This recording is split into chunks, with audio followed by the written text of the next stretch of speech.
Hari ini adalah agendanya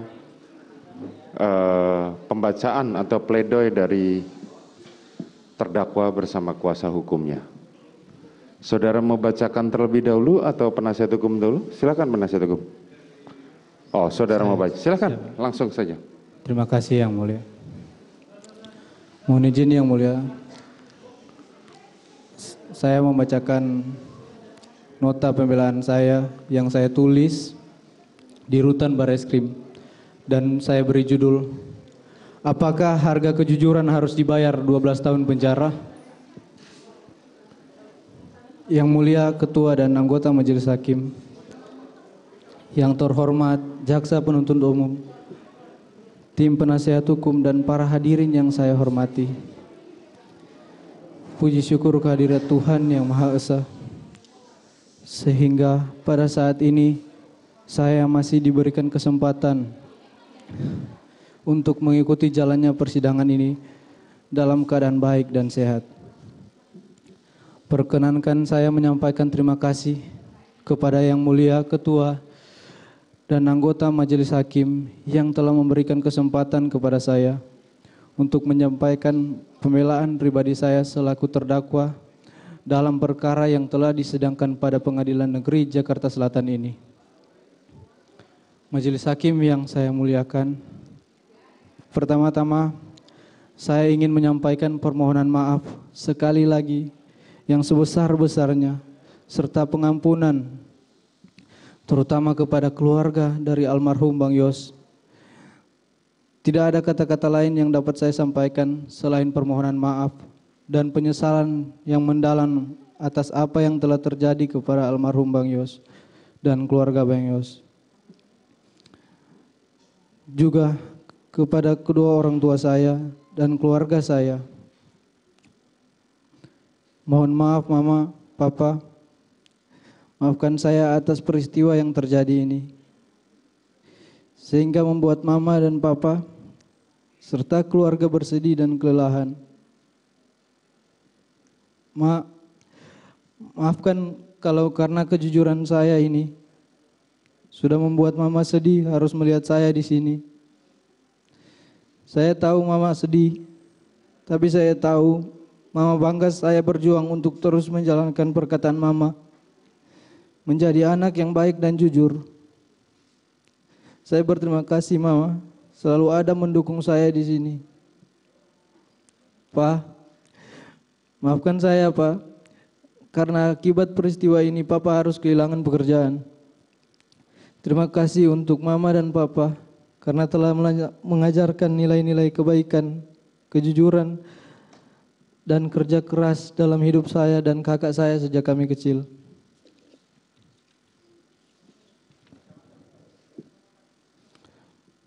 Saya juga meminta maaf kepada tunangan saya karena harus bersabar menunda rencana pernikahan kami. Walaupun sulit diucapkan, tapi saya berterima kasih atas kesabaran dan cinta kasih dan perhatian. Kalaupun kamu harus menunggu, tunggulah saya menjalani proses hukum ini. Kalaupun lama, saya tidak akan egois dengan memaksa kamu menunggu saya. Saya ikhlas apapun keputusanmu, karena bahagiamu adalah bahagiaku juga. Saya juga sampaikan permohonan maaf kepada Bapak Kapolri serta semua penyidik dalam perkara ini, di mana sebelumnya saya sempat tidak berkata yang sebenarnya, yang membuat saya selalu merasa bersalah dan pertentangan batin saya, sehingga akhirnya saya dapat menemukan jalan kebenaran dalam diri saya untuk mengungkapkan dan menyatakan kejujuran. Majelis Hakim yang saya muliakan, bahwa menjadi anggota Polri, khususnya bagian dari keluarga Korps Brimob, adalah suatu mimpi dan kebanggaan bagi saya dan keluarga. Setelah menjalani 4 kali tes Bintara dan terakhir tes Tamtama, yang dimana sepanjang perjalanan tes yang berkali-kali dari tahun 2016 hingga 2019, 4 tahun saya pun juga tetap bekerja sebagai supir di sebuah hotel di Manado untuk membantu orang tua saya. Karena saya tahu untuk menjadi anggota Polri tidak mudah bagi saya, tetapi saya harus terus berusaha. Saya tumbuh di keluarga yang sangat sederhana, menjadikan saya ingin terus berusaha untuk membanggakan orang tua saya. Setelah keempat kali saya mengikuti tes, akhirnya saya dinyatakan lulus dengan peringkat 1 di Polda Sulut. Hal yang sangat membahagiakan dan membanggakan bagi saya dan keluarga, di mana cita-cita saya hampir tercapai menjadi seorang prajurit BRIMOB untuk mengabdi kepada negara dan dapat saya wujudkan. Kemudian saya menjalankan pendidikan di Watu Kosek, Jawa Timur, 30 Juni 2019. Saya meninggalkan kota kelahiran saya dari Manado ke Jawa Timur dengan membawa bekal sisa tabungan saya. Sebelum saya merantau ke Watu Kosek, saya ingat sebelum saya pergi ke bandara saya berkata, "Mak, saya sudah mau mengikuti pendidikan." Mama saya dengan bangga sambil menangis memberi saya semangat dan doa. Saya pun menangis menjawab akan menjalankan pendidikan dengan baik agar papa mama bangga. Saat itu papa saya masih bekerja sebagai seorang supir dan mama saya seorang ibu rumah tangga yang menjalankan kegiatan sosial di gereja. Setelah menjalani pendidikan dan penempatan di Resimen 1 Pelopor, penugasan pertama saya Satgas Operasi Tinombala Poso selama 7 bulan, dari Maret sampai Oktober 2020, sebagai seorang navigator. Kemudian penugasan berikutnya di Manokwari, Papua Barat, menjadi tim pengamanan Pilkada Desember 2020. Kemudian penugasan evakuasi Sriwijaya Air pada Januari 2021. Dan saya bertugas di Cikeas, Jawa Barat di Resimen 1 Pelopor Januari hingga Agustus 2021. Dan saya aktif mengikuti kegiatan sosial di Kesatuan Resimen 1 Pelopor, juga menjadi gitaris di Gereja Resimen 1 Pelopor. Dan pada bulan September 2021, saya dipercaya menjadi pelatih Vertical Rescue Resimen 1 Pelopor untuk menjadi anggota, untuk melatih anggota untuk kesiapan menjadi tim SAR jika diperlukan. September hingga November 2021 dan pada tanggal 30 November 2021 saya dipanggil ke Makobrimob dan terpilih menjadi driver Pak Ferdi Sambo yang saat itu menjabat sebagai Kadif Propam. Saya tidak pernah menduga apalagi mengharapkan peristiwa yang sekarang menimpa diri saya. Di masa awal-awal pengabdian saya atas kecintaan saya terhadap negara dan kesetiaan kepada Polri khususnya Korps Brimob, saya dipilih menjadi ajudan yang di mana tugas saya menjaga dan mengawal atasan. Di usia saya ini tidak pernah terpikirkan ternyata oleh atasan saya, di mana saya bekerja memberikan pengabdian kepada seorang jenderal berpangkat bintang 2 yang sangat saya percaya dan saya hormati, di mana saya yang hanya seorang prajurit rendah berpangkat barada, yang harus mematuhi perkataan dan perintahnya. Ternyata saya diperalat, saya dibohongi dan disia-siakan. Bahkan kejujuran yang saya sampaikan tidak dihargai, malahan saya dimusuhi. Begitu hancurnya perasaan saya dan goyahnya mental saya.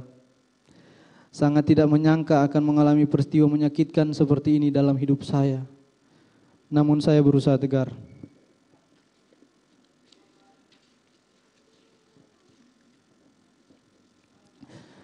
Saya diajarkan dalam kesatuan saya untuk tidak pernah berkhianat, korbankan jiwa raga untuk negara, hanya berserah kepada kehendak Tuhan. Nugraha Santkanti Yana Utama, setia pada Ibu Pertiwi, bahwa ikrar dan janji setia terhadap negara dan pimpinan akan terus terpatri dalam hati saya. Atas apa yang telah terjadi pada diri saya saat ini menjadi suatu pembelajaran sangat penting dalam kehidupan saya, dalam pendewasaan diri. Kiranya Tuhan menolong saya. Izinkan saya mengutip suatu ayat Alkitab yang orang tua saya selalu ingatkan kepada saya saat kami sedang sedih dan lemah yang menjadi kekuatan saya. Mazmur 34 ayat 19. Sebab Tuhan dekat dengan orang yang patah hatinya dan Ia menyelamatkan orang-orang yang remuk jiwanya. Saya yakin kesetiaan ini akan bernilai di mata Tuhan.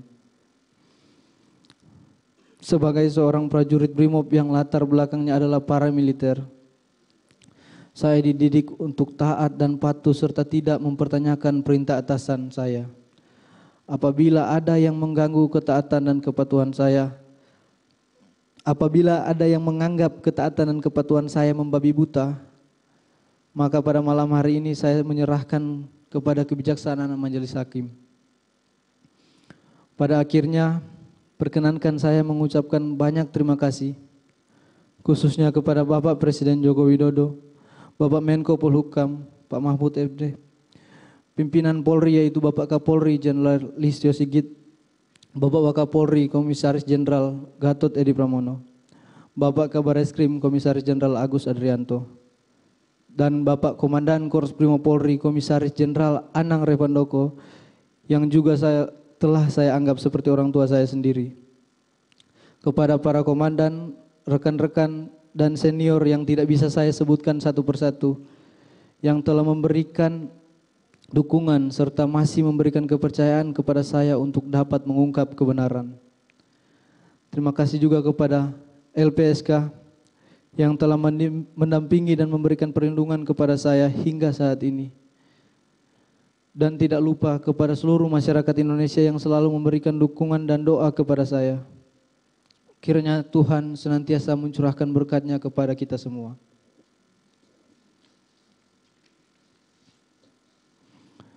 Yang mulia Ketua dan anggota Majelis Hakim, yang terhormat Jaksa Penuntut Umum, tim penasihat hukum dan para hadirin yang saya hormati. Sebagai penutup, saya memohon kepada Yang Mulia Ketua dan anggota Majelis Hakim, sudilah kiranya menerima pembelaan saya ini. Apakah saya harus bersikap pasrah terhadap arti keadilan dan atas kejujuran?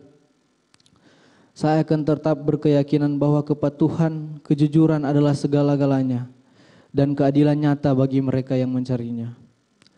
Bahwa sekalipun demikian, apabila Yang Mulia Ketua dan anggota Majelis Hakim sebagai wakil Tuhan ternyata berpendapat lain, maka saya hanya dapat memohon kiranya memberikan putusan terhadap diri saya yang seadil-adilnya. Kalaulah karena pengabdian saya sebagai seorang ajudan menjadikan saya seorang terdakwa, kini saya serahkan masa depan saya kepada putusan Majelis Hakim. Selebihnya saya hanya dapat berserah kepada kehendak Tuhan. Demikian pembelaan pribadi yang dapat saya sampaikan dengan harapan dapat dikabulkan oleh Yang Mulia Ketua dan anggota Majelis Hakim. Kiranya Tuhan yang Maha Kuasa senantiasa melimpahkan bimbingan, tuntunan dan hikmat-Nya kepada segenap pengabdian kita semua. Kekuatan seorang Bayangkara Brimob tidak lahir dari kesenangan, melainkan dari penderitaan panjang yang dilaluinya dengan tekun. Satya Prabu, setia kepada negara dan pimpinan. Rutan Bareskrim, Jakarta 25 Januari 2023, hormat saya.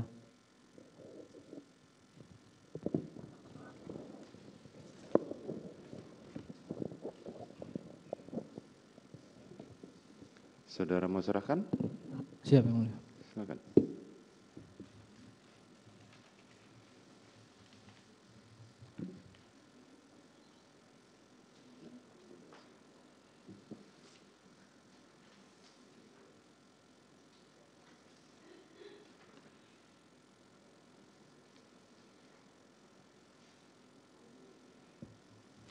Selanjutnya kepada penasihat hukum.